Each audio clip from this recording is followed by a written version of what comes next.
देश के लोगों के लिए तो संविधान बाबा साहब डॉक्टर भीमराव अंबेडकर जी ने जो लिखा वो भारत का संविधान है, लेकिन भारतीय जनता पार्टी के लिए संविधान वो है जो आरएसएस के प्रमुख लिखते हैं।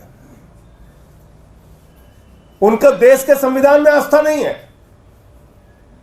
क्योंकि देश के संविधान को तो बदलना चाहते हैं, तार तार करना चाहते हैं। वो किसके संविधान को मानते हैं? वो आरएसएस के प्रमुख मोहन भागवत के संविधान को मानते हैं। जो नागपुर का संविधान है वो भाजपाइयों पर लागू होता है, भारत का संविधान वो नहीं मानते, भारत के संविधान में उनकी आस्था नहीं है।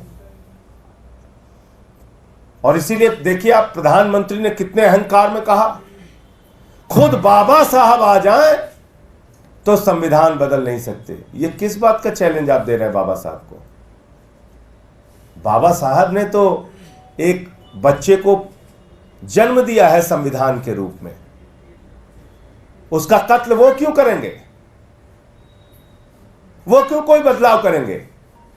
इसका मतलब बदलाव की मंशा आपके और आरएसएस के और संघ के मन में और नागपुर में बैठे हुए लोगों के मन में है।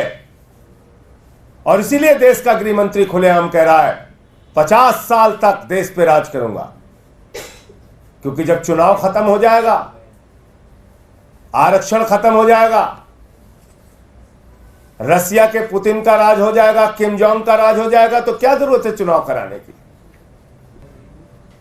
भारत के प्रधानमंत्री घूम घूम के 400 सीट मांग रहे हैं, उनके सांसद, उनके नेता घूम घूम के 400 सीट मांग रहे हैं।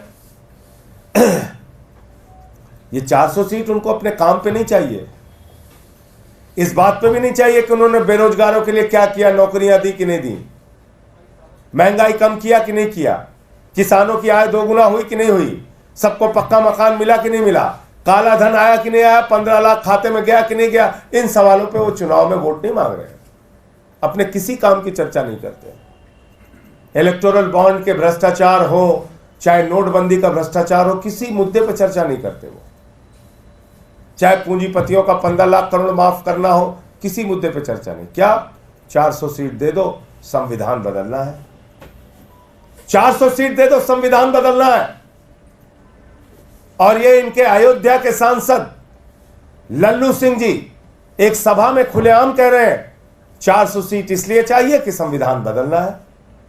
ज्योति मिर्धा भारतीय लेटेस्ट खबरों के लिए देखते रहिए MUZ न्यूज और ताज़ा अपडेट पाने के लिए चैनल सब्सक्राइब करना ना भूलें।